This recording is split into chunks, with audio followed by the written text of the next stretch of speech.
आज मैं अपने घर में एंट्री कर चुकी हूँ क्योंकि मैंने 10 दिन से वेट किया इस चीज का, किसी ने मेरी सुनवाई नहीं की है। आ जाओ, ये मेरा घर है जिसमें मैं शादी करा के आई हुई थी।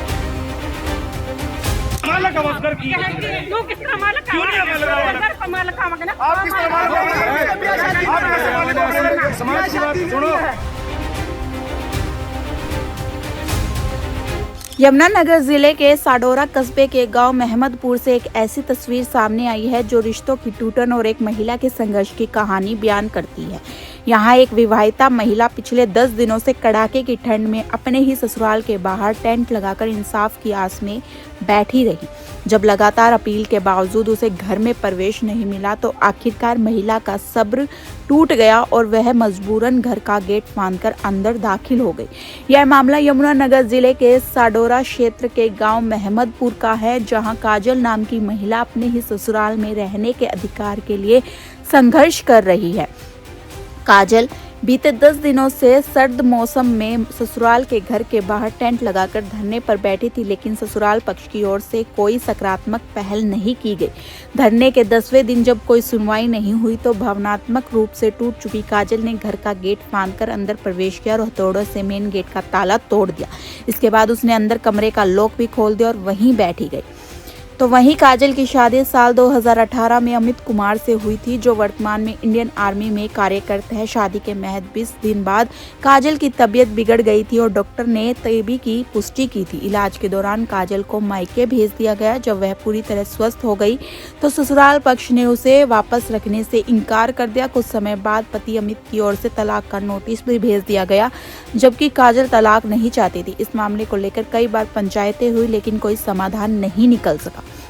तो जब ससुराल में उसे प्रवेश नहीं मिला तो काजल ने मजबूरी में घर के बाहर ही टेंट लगाकर धरना शुरू कर दिया। इस दौरान गांव के लोगों और सामाजिक संगठनों ने भी उसका समर्थन किया। धरनों के 10वें दिन बड़ी संख्या में ग्रामीण मौके पर पहुंचे और उन्हीं की मौजूदगी में काजल ने घर में प्रवेश किया। यह घटना न सिर्फ एक पारिवारिक विवाद को दर्शाती है, बल्कि यह भी सवाल खड़े करती है कि बीमारी और मुश्किल हालात में एक महिला को किस तरह सामाजिक और पारिवारिक सहारे की जरूरत होती है। जब से 10 दिन से मैं यहाँ बैठी हुई हूँ तो मेरी यहाँ पे कोई सुनवाई अभी तक नहीं हुई है।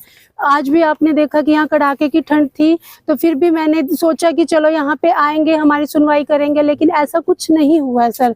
तो ऐसे डिसीजन में मैंने सोचा कि अब क्या कर सकती हूँ। और मैं यहाँ पे सभी औरतों के पास गई हूँ, उन्होंने मेरा पूरा सहयोग दिया सर, जिसके साइन इस पे भी हैं। लेकिन मैं जब सरपंच सर के पास गई, उन्होंने मेरे को कोई रीजन नहीं दिया। ना तो वो मेरे को कह रहे हैं कि आप यहाँ जाओ और यहाँ पे बैठो, कुछ नहीं वो बोल रहे हैं। मैंने बोला भी उनको बुलवाओ, मेरे सास ससुर को बुलवाओ कि वो यहाँ पे आके बोले, कोई मेरे को ना रखने का रीजन तो दो। लेकिन उन्होंने कोई भी ऐसा नहीं बोला। बस मैं वहां से उठ के आ गई। फिर अब जब ये मैंने सोचा कि अब क्या कर सकती हूँ सर, मेरा घर है ये, यहाँ मैं शादी करा के आई हूँ, मेरा सामान, मेरी ज्वेलरी, मेरे कपड़े तक इसी घर में पड़े हुए हैं, तो अब मेरे को इसी घर में रहना है सर। ये लिखा हुआ था कि मैं 10 दिन से यहाँ पे बैठी हुई हूँ, मेरे सास ससुर यहाँ से फरार हैं, लेकिन वो आ भी नहीं रही है यहाँ पे। तो इसके लिए तो अब मैं अंदर जाने की वो कर रही हूँ, मतलब मैं अपने घर में जा रही हूँ। तो जैसे कोर्ट केस का तो ये रहा, जैसे मैंने आपको पहले भी बताई हुई थी, मैंने कोर्ट केस, जब से इन्हें कोर्ट केस किया हुआ है तब से ये तारीख पे नहीं आते। मैं हर तारीख पे आती थी, मैं क्या कोई सॉल्यूशन निकलेगा, वहाँ पे पैसे देते हैं वकीलों को, फिर हो जाता है। अब जब इनके डैडी आए थे, डैडी ने ये बात बोली कि हमारी लड़की को तो शादी हो चुकी है, इनको बोलो कि अपना फैसला पैसे पूसे लेके साइड में हो जाए। लेकिन मैं ऐसा नहीं करूंगी क्योंकि मेरी कोई गलती नहीं है। इसलिए मेरे को यहाँ, अगर इन्होंने केस किया हुआ है तो मैं वो केस लड़ सकती हूँ यहाँ पे जहाँ पे मेरी शादी हुई है। तो मैं केस लड़ने से भी मना नहीं करी। पंचायतें पे भी नहीं आई, मैं उस दिन से बुला रही हूँ। हाँ जी, प्रशासन का पूरा दबाव रहा। शादी करवा के सामाजिक तरीके से और पूरे समाज के सामने इसको ब्याह करके शादी करवा के इस घर में लाया गया था। शादी करवा के जब ये इस घर में आ गई तो इस घर की बेटी हो गई है। लेकिन इस परिवार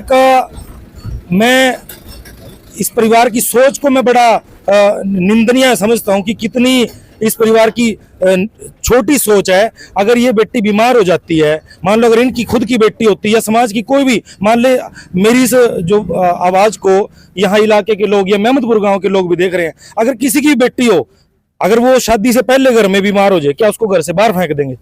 अगर ये इस घर में शादी करवा के आ गई और ये इस घर की बेटी होगी तो इसको घर से बाहर फेंक देंगे आप लोग?